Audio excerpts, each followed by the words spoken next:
Hey the guys, how you doing? So on this podcast today, I want to share with you Gail. Gail's been with us now for just over a month. In this time, we've gone from 0 clients to 32 roles. It's quite an extensive, detailed set of steps that we go through here. And on this podcast, you can understand her starting position. So not being clear on the niche. So taking it from being vague into very specific around what is my niche, where's going to be the highest fees, how do I actually get leads in. So we use a process whereby we actually do this for you. We actually set up the automation for you. We actually set up the data, build that for you. I actually validate the messages that go out. And so as you can see here on this podcast, 32 roles, pretty cool. But the constraint moves from, right, we've now got a need for roles, damn, we need candidates now. So very interesting podcast this. So get a pen and paper, listen to this. It's Wolf's and I've just been on my member group call from the inner circle, but I thought it'd be of use to you to understand how quickly things can change in your business. With that said, if you'd like to know more, reach out to me at recruitmentmarketinginternational.com. Connect with me on LinkedIn, send a message. You can schedule a call on our website, let us know more about you. If you think it's something that you would like to do, so actually have a process that brings on board clients, candidates. We've even got a 30-day level of leave it guarantee. Book a call, speak soon. But enjoy this detailed podcast.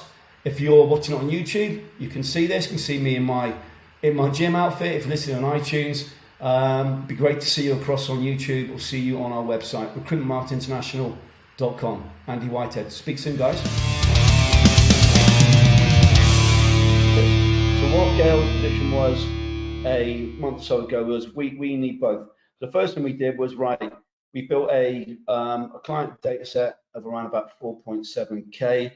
From there, we just don't need the exact here, Gail, but roughly there were maybe about, first option, the first one came back, I think they might add optical spreads for maybe 6-7 roles, but they wanted the background experience that would come to. Then we had a second one, and then we got this one here today, and there's another 5 roles here. And we have one in between. I can't remember what it was. Was it just a couple of roles? The mental health one, which wanted 5 each, 10, 5 each. Now they say they wanted 21 roles now. Okay. So the lesson here is following, guys, and this is really about the Saint Ben, about the it's almost like the analogy of the hare and the snail, right? So we go back one step. In month 1, we've got our website done, our LinkedIn done. We've identified a niche, built up a niche, built a data set. We started running campaigns. We ran the automation here. And so we look at this and we've got, 6, 20, 27. So potentially 32 roles here. So that's great, right? So you start running campaigns completely from cold, new niche more or less. You've got background industry experience, but not specifically around searching this niche, right? So we haven't got the track record at this point, right? Yeah. And what we got, guys, is a bit like I was saying just now with you, Ben, is we've got a market which is potentially big. So Gail, the first thing is just go, wow, we start running campaigns and we're completely new. We haven't got we haven't got the case studies and all the good things going with it, but straight from the campaigns, we've got 32 roles there. We've got some terms and conditions signed, which is fab. So T&C signed. So we take a step back and we go, which is a great start, right? With campaigns we're running completely from cold, we've got this. But now we get into say with you, Ben, if we got this payment process, so if we start on day 0, let's say it's day 90, just to make it clear, right? Then we've got milestone 1, 2, 3, 4, whatever it's going to be, right? So the first milestone for you, if we say day 0 is, right, we're going to get leads, then we need to get a 1-to-1, then we need to get T&C signed. Then it's like, oh shit, now we need candidates. Fuck, now we need candidates. So the thing is this, for all of us, we need to understand that, right, my process is, if it's in this case, we're looking to get the client in first, we've got this part of the process, and it's now it's battle proven already. We know that we run a campaign, we're going to get leads in. Gail's now got terms and conditions signed, so this is all good. We got something running up front. So that's said to you on the call last week, or on the call last Tuesday, Gail, it's almost take a breather. Right, we know we can get leads in, we know we get clients in, But the next part of your mindset will be shit, I need candidates, right? So terms and conditions are signed, okay? So we need candidates. Now for you, Ben, and there'll be a few others of you, we come down to this next point then, if we need candidates, we've now got this part where, right, we need candidates. We've got terms and conditions signed for a specific set of roles, right? So if we come back to, we won't go through all 31 roles, we look at these, we've got theatre, scrub practitioner, so just to say an TSB, we've got theatre, anaesthetic practitioner, and we've got a theatre ODP, right? And we've got two of them, one of them. So we focus just on this role to start, right? So if we look at what we got here, this is what we need now, these candidates. Now, if we were in a perfect place, say Gail and I, say we met months before, right? We'd have a client data set, right? And we got our client data set, and we got we've done 4.5, we've built another 10 in the background. So we're gonna, client data set we've got. What we also need though is we need a candidate data set, right? We need a candidate data set. And the question becomes then, right, what candidate data set do we need? So if we look at your niche, and the niche when it was originally mapped out, it was potentially vast, wasn't it? So we had private, public, we had hospitals, that is, we had hospital directors, we had managers, we had talent acquisition, we had a whole host of different individuals, right? And then each of those individuals will then have potentially, 20 types of mental health roles or 20 types of theatre roles, right? So where we are now, we as a business, and Ben, I'm not sure if you're in this position, Ben, but if you're not, you're going to soon get it. We're in a position whereby, right, roles, we've got the roles, we haven't got the candidates, so what do we do? And that's where Gail's at. So if we're being strategic, the first thing we want to do here is look at and go, right, we now know, as long as we're diligent, as I said earlier, with volume, put the volume through, make sure our messages convert with automation, message 1, 2, 3, 4, 5, we know we can get roles in. You've now spoke to the client, and I said to you before the call, going through the CAS power pitch tonight, and remember, you're the prize as much as they are. Going there with positioning. So you've got your TNC signed. So we've done our first set here, which is fab, right? So we're now rolling. So this next step then about the candidates is, right, how do we get the candidates in? So I'll answer this in two parts, right? The perfect outcome is that we know that there are, so for these TSPs, whereabouts are these roles based? Where are they based? In Bath. In Bath Hospital, you said, yeah. In Bath Hospital. No, it's called Sulis, but in Bath, in the location of Bath as an area, yeah. Yeah, Bath, you've got Bath Reunited Hospital, and then I guess this is a private hospital, is it? Somewhere around it, but it's in the Bath locality, right? Yeah. So we've got the Bath locality. So the perfect outcome is this, is we know that TSBs within, say, well, I grew up near Bath, so you might be able to, even though you've got Bristol and you've got going the other way towards Swindon, you might even be, if you look at maybe a 50-mile radius, who knows, right? Just say as an example, you've got a 50-mile radius for candidates. So Annie's on the call, Annie's in LA. One thing Annie did extremely well with her candidates was she mapped out that, I can't remember the exact number, Annie, if you want to let me know in the chat box, that'd be appreciated. But because in Los Angeles, commuting is a complete pain in the butt. So what Annie did very well is when a role came in for her client, she mapped out how many candidates were within X amount of kilometers of that zip code, that postcode. Yeah. She could say to the client, hey, listen, you're offering this salary, but the reality is there's only X amount within this radius, right? So the first thing is how far will the candidates actually travel in this case? So but let's just say for now it's a 50-mile radius. So the idea would be this: for the TSPs, we know there are, I don't know, how many do you think might be within 50-mile radius of there? Or conversely, would they move? Would they move from another part of the country? Do you know the answer to that? Sorry? Do you know if for some of these roles, do you know if the candidate would actually move from, for example, move from London or move from Newcastle for these roles? Oh yes, yes. Some people are willing to relocate. Yes, they can, because there's also an incentive for doing that, like 3,000 given for that incentive for moving or as a starter, so they'll like it. They can like it, yeah. Okay, so have we got the relocate incentive, relocation right? fee, yeah. You've got that incentive. Then we start to think about, right, our outcome for you is to get to X amount of 6 figures in this period of time, right? Then take a step back and go next step, right? So if we look at this, we've got TSBs, got TAPs, TODBs, and these Ps rather, and these guys would, some will relocate, some will not. And then if we look at what we're doing here, the ideal is that we know exactly, let's say for example, in the UK, I don't know the number, but let's say top of our head, I don't know, how many do you think there might be of these in the UK total? 10,000? I don't actually know. What do you think? But if we said 10,000, it might be more, it might be less. The outcome we want, number one for you, is of that 10,000, we want to have 9,000 plus inside your database, right? So when a role comes in, just like we're doing now with clients, we upload our data, we've got the message in, we've got number 1, 2, 3, 4, and we click send, right? And then we get an open rate, we get a reply rate. You speak to us, that means that if a role comes in on Monday, right, you can upload and say terms and conditions are signed on Monday, you can upload your data set on Monday evening, and then on Tuesday, you're now getting replies in, from these candidates. Right. Does that make sense? But it starts with, though, we've got our candidate data set up here, right? It starts with that. Now, we haven't got that.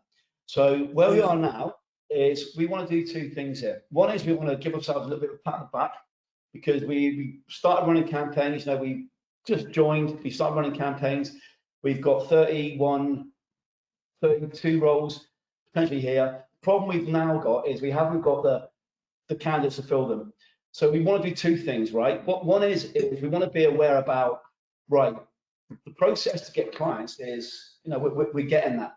So if we do 2 things, one is, right, where do we focus on making money in the next 90 days, for example? So we want all these roles that will come in, but let's say, for example, you targeted your client data set and then you went out and you marketed, say, TSBs or TAPs to them or TODPs to them, right? And then they come back and they're like, yeah, we're looking for those. And then you've actually got 9,000 in your database, right? Yeah. Because what we've done so far, we've gone out to our clients, haven't we? With quite a generic, it's worked, but it's still quite generic, isn't it? We got mental health, we got maybe, I think we put about 5, 6, 7 roles into your template, I think, when I changed it, didn't I? I think the theatre side, I put about another 5, 6, 7 roles in again on theatre side. Yes, about 11, that's right, yeah. Yeah, so we got, in that case, we've got a sort of fairly broad spectrum. I know they're very focused, but there's still quite a broad spectrum of roles there, right? So with the client side, what we can do is this: we can go out to a client, and it'd be interesting to say, for example, we've got these TSBs, these TAPs, and then we market the candidates to them heavily. So we've got the candidates, and then we actually go out without saying the candidates' personal details. This is who we've got. This is the number we've got. Then the clients will come back. Yeah, can I speak to candidate number 1, number 2, number 3, that sort of thing, right? So I think that process is going to work based on what we've seen already. So we're doing something less focused on that is already working. So outcome we want to get to is we want to make a decision on, right, in the next 30 to 90 days, if we could build up a data set, because if we look at all of your candidates in your marketplace, right, we're going to be looking at over probably potentially 500,000. If we went through all the mental health, went through everybody, right? And so what I'd say is this: we want to eat this challenge in 2 steps. The first step is going to be the not sexy step, and it's going to be not how we should, if we're being strategic and we're putting a plan in place, it's not the long-term process, right? But it's right, how do we get candidates right now? Okay, so for these open roles, what I would do is this. The second step is going to be, if you look at the roles, the 6 roles, the 21 roles, the 5 roles, and then if you think about the fees for those roles, and then say, Andy, do you know what? If we could build a data set of, say, 5,000 candidates for this type. So, for example, it might be theatre, TSBs, TAPs, etc. If you just do the brief mapping that you know how to do, come back with the numbers, I'll happily get that built, right? So what that means is, if we've got a role come in, say, in 2 weeks' time for a TAP, we simply upload that data set and hit go. But unfortunately, we've not got that data because we've not grown the business in that way. So we've got to accept where we are, right? Yeah. We haven't. So first thing is we want to get that built. So we want to think about what data set should we build. So if you go through your 32 roles, we've got mental health, we've got theatre, you've got your fees. Mental health, they have 21 roles. Those 21 roles, if you look at the nurses, will they relocate? Do they get? They will. Yeah, everyone do relocate, but depending on when they are, perhaps when they are not really attached, when they don't have family and all that. So yeah, some will do, but most will want to stay at home. Yeah, so I think we all know more about the individual than me, but I think the higher end roles, for example, if we're dealing with the surgeon roles, then it's more likely that the relocation may occur or they may travel. But I think if we're dealing with a mental health nurse who's got a family, they're less likely to go from Newcastle to Bristol, right? On a a lower fee. So I think we need to be aware of that. So with the relocation, maybe just do a bit of research on how many actually do relocate. I think the figure would be quite low, and I'd probably take the view of if we're dealing with TSBs in Bath and TAPs in Bath, I think it's probably the best thing to be is we actually build a data set around Bath, so within 50 miles of Bath, rather than nationally, because most of those I don't think will want to relocate because they're going to be at that stage in life where they are family or have a family. The role's not going to be a £500,000 role. It's going to be a lower fee role, right? So that's why we move the entire family. So I think what we do is this: we build a data set based on the locality. So in this case, it would be around Bath for these roles, right? So if you go and map this, so for example, you put in the theatre anaesthetic practitioner, you put Bath 50 miles. Even if you just go to the process you and I went through before for now, you'll come back with some numbers, right? And we'll see straight away from that what those numbers are. So the first thing is if you get that mapping done quick, right? Get it done quick, just to put the numbers in for each role, see what comes back, send it over, get that done quick, right? And then we'll see if we can get some, depending on what comes back, see if we can get that turned around quickly, so we can at least get a data set across in the next couple of days, even if it's just a small data set, right? We can start using. Cool. But then that would be excellent. But then again, while we are there, Andy, I'm not sure because I got another one that I'm speaking to the director who's in Colchester, wants big numbers as well. So part of me, I'm thinking maybe we need to build more at once. In Colchester? Colchester. Yeah, wanting like about 10 roles. So if you do this, so what we need to have, because in a minute, remember when we did our mapping, right? And we went through that exercise together, and then we looked at your decision makers, we looked at the candidates, and then it was United Kingdom, Germany, wasn't it? Remember it was the United Kingdom, and we said what we do is we run the campaigns and see what the response rate is going to be, so we can see what is hot and what's converting. So now if you've got another 10 in Colchester potentially, right, and we've got another set here, then it could be right. If you come back and say, right, these are the roles, these are, I think, the number of candidates, then yeah, sure enough, we can get that built. And so then what we can do is we can then get that built up for, in this case, say for example, these roles, right, and it's in Colchester, then what we can do is we can get that built. Then also what you can do is you can then mark it out to all of the hospitals close to Colchester and around that side of England and say that you've got these candidates, right? So then you've got all of the candidates in your database. The clients now know that you're ultra targeted. We might need to tweak your website and do LinkedIn this a little bit so we can see that's a specialism as well. But if you come back with that, we can get that done, right? But now what we're doing is we look at your niche. So again, if we go a step back from where we were, just a month or two ago when, we didn't really, well, we're essentially starting a new business, right? And it's like we're, working on that. Now we've got this view of your niche, and bit by bit, we're now getting it more and more targeted. Does that make sense? We're getting more and more targeted. And what we're going to find is in the next sort of 90 days, we're going to find that there's be a sweet spot, and it might well be theatre staff, and it might well be in within 50 miles of London or like Colchester. It might be, there might be a radius. So, but then we can get the clients for that. We've already got clients. We can get even more target clients, but then we can get the candidates as well. Does that make sense? Yes, it does make sense. So So with the mapping, what I'd say is if you can get that, so with the Colchester role and in fact, if you've got a pipeline sheet created with all your leads in it and your roles and the amounts, is that done or not? No.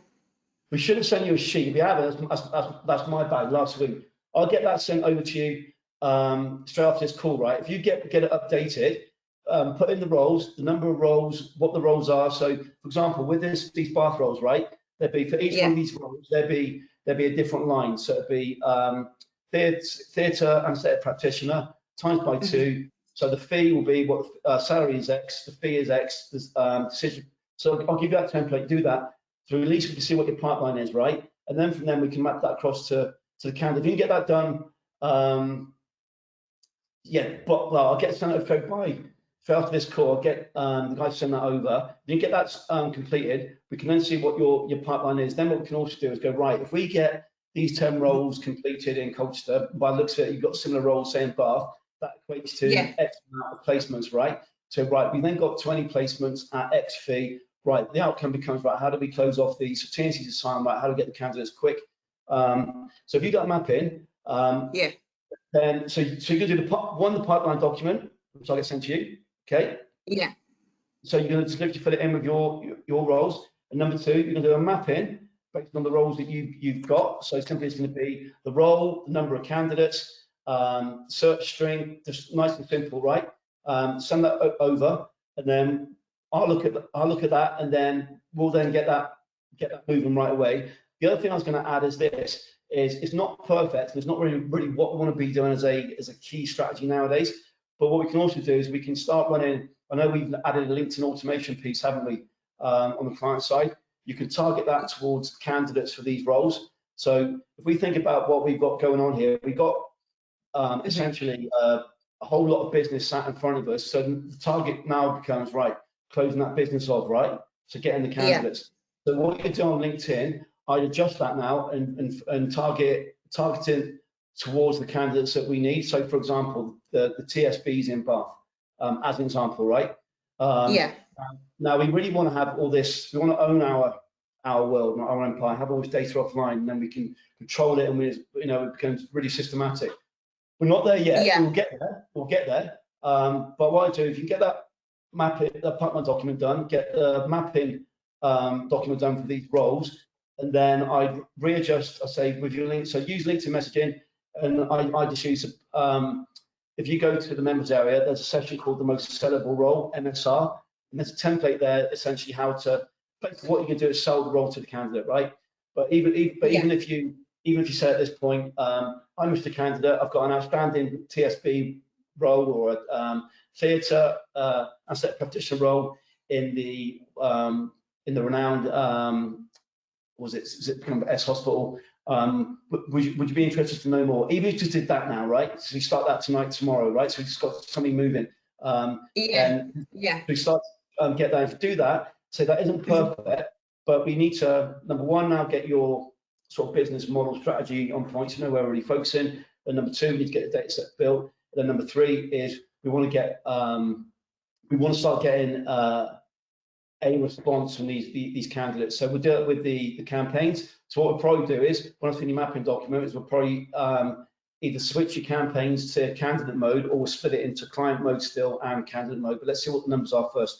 When we know what these numbers are, we'll know what we're dealing with, how many candidates there are, right? Perfect. And I'll do that, and then it can be clear. And while you are still there, I'll just let you know that right now I got to be invited to the procurement of Signet. I'm sure you might know Signet. It's a big company across the UK, and they need consultant psychiatrists. Cool. So because I spoke to the medical director in the morning, and then said I'll link you to HR, which is done, and now they are putting it in the procurement. Wonderful. So things are, it's completely different business, right? In a month already. Yeah. So we know that the client side is, we know we've got that on point now. The conversion piece. So speaking with clients, we're now taking that on board, and we're converting. We're now getting TNC signs to say, step back and go, shit, this is working, which is great. This next step with the candidate side, going through the same thing again with the candidate side, but knowing that there's there's going to be 2 steps, and one is going to be, right, we need to identify where we focus the ship for the next 90 days. So, who are going to be our target clients and candidates, not with counting, well, it doesn't mean that we can discount rather the rest of the market and all the other roles. It means just right now getting you paid, right? It's that. And then number 2, once we got these converted and we start getting these signed off and you're getting paid, step back and we go, right, what are we doing here then? So so each day, Gail, what's your activities each day? So Sandy, I'm doing bam, bam, bam each day. I'm doing these hours and doing these roles. Right, maybe now it's time, Gail, we bring on board a VA to do this. Maybe then, and then we build it step by step. But you've made rapid progress here, Gail. So massive well done for just taking action and having faith, which I appreciate. Next step. Yeah, good, right? So be proud of yourself there. This next step is right, let's get the canvas over the line. It's really a case of I know that I always focus on, for example, the top 5% of candidates, or that type of thing. When we first spoke, remember I mentioned a member who dealt with NHS physiotherapists. Remember band 6 and all that? I showed you that document, yeah. So with them, just after COVID, what they were told was essentially if you can bring in a band 6 physiotherapist in Bath, for example, we'll take them now. They weren't even concerned about the track record or what. They're just in and out like that, right? So what I'd say with these roles is we always want the quality, but also know this at the minute, almost have that mindset, right? It's if I can get them in quickly, see how many we get in. Then as we move through over the course of the next month, 2, etc., then we can up the quality. We know we've got the top 90% of candidates. Right now we haven't. We've got to be real about where we are. So it's getting the candidates, do your assessment, speak to them, get them sent over. But knowing full well that in 30 days, for example, we may well have 90% of all these candidates inside your database. And now we are dealing with the top 5%. But for now, focus on, let's get the candidates in, we get them assessed as well as we can, over to the client, knowing full well that things are only going to get better from here, right? Yeah. Awesome. Gail, can I ask one piece? We'll ask you if you could take one lesson, right, for the last month or so since we've been working together. So Simon, I've seen you comment a couple of times here. So in terms of actually just trusting the process, so you joined rapidly, we've gone through a lot of things rapidly. If you give one piece of advice to anyone, but talking to you, Simon, about but what if it does? What if it doesn't? What would you say? What advice would you give Simon in terms of actually just getting on with it? I would say follow-up works. For example, today, this medical director for Signet, I had to follow them up. They were quiet. I followed them up. They responded. Or even the Bath people, I had to follow them up. So that follow-ups make sense to say, I will call you, being direct to say, I'm calling you at this time, and then following on again. So it makes sense. Yeah, it works well. And while I'm here, another example to say, maybe you might know Elysium, Andy. It's another big company for UK. I followed them up, they were quiet, and then I followed them up again. They said, oh, sorry, I went on holiday, I forgot to tell you. And then this is the role that we need. So sometimes we might leave, like you said, the money is on don't leave the money on the table. That's where the money is in the follow-up. So yes, I agree. Follow-ups makes well. In the beginning, I felt like maybe shy, but now no, I go for it.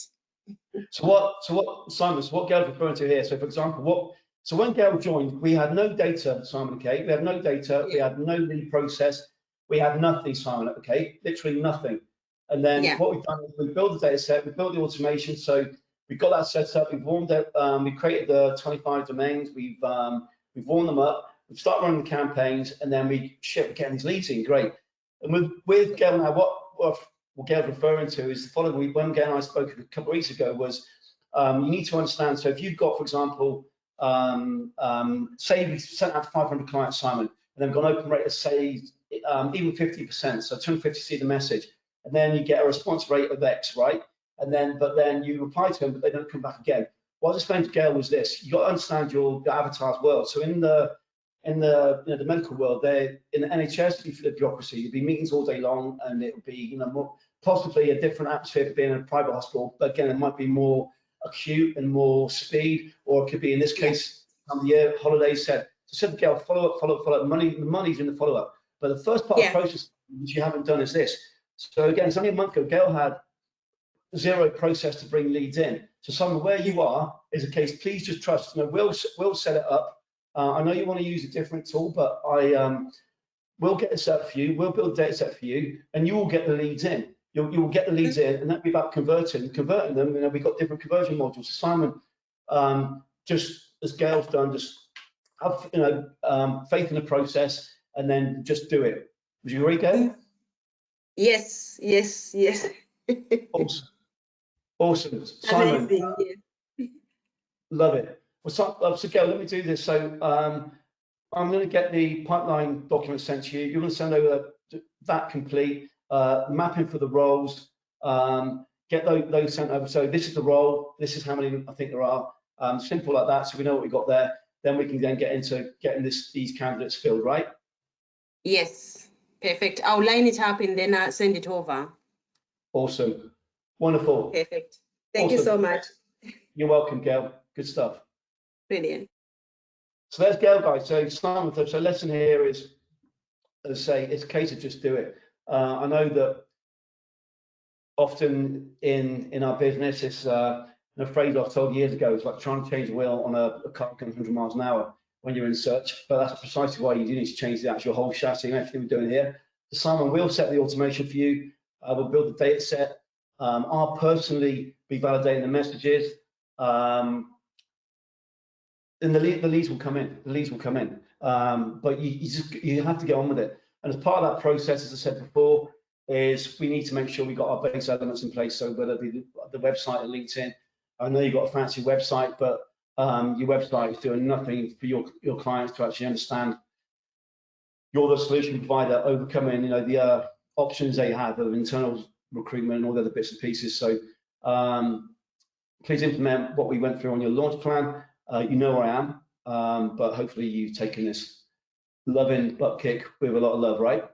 So that's Gail. So good stuff, Gail. So what, a month in and we've got 32 roles in? Pretty cool.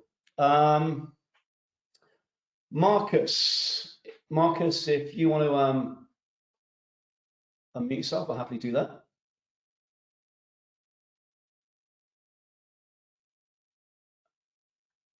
Okay, no worries.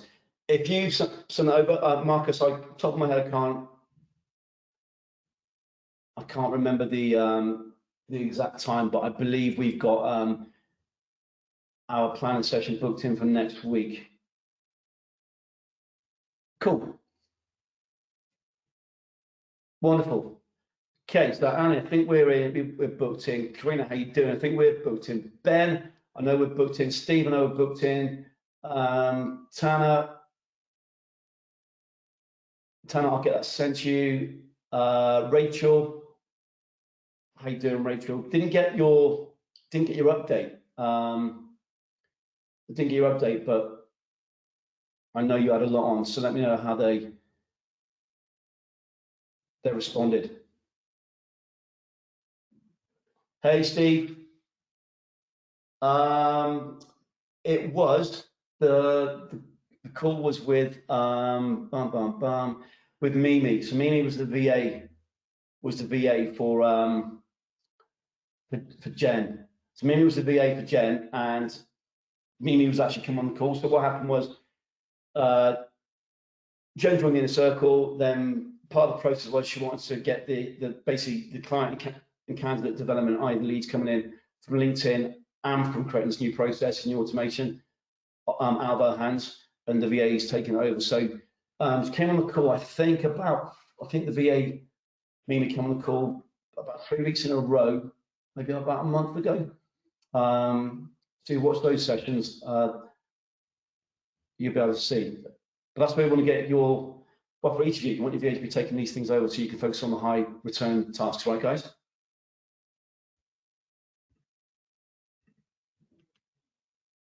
Hey, Ben, great. Okay, guys, so with that said,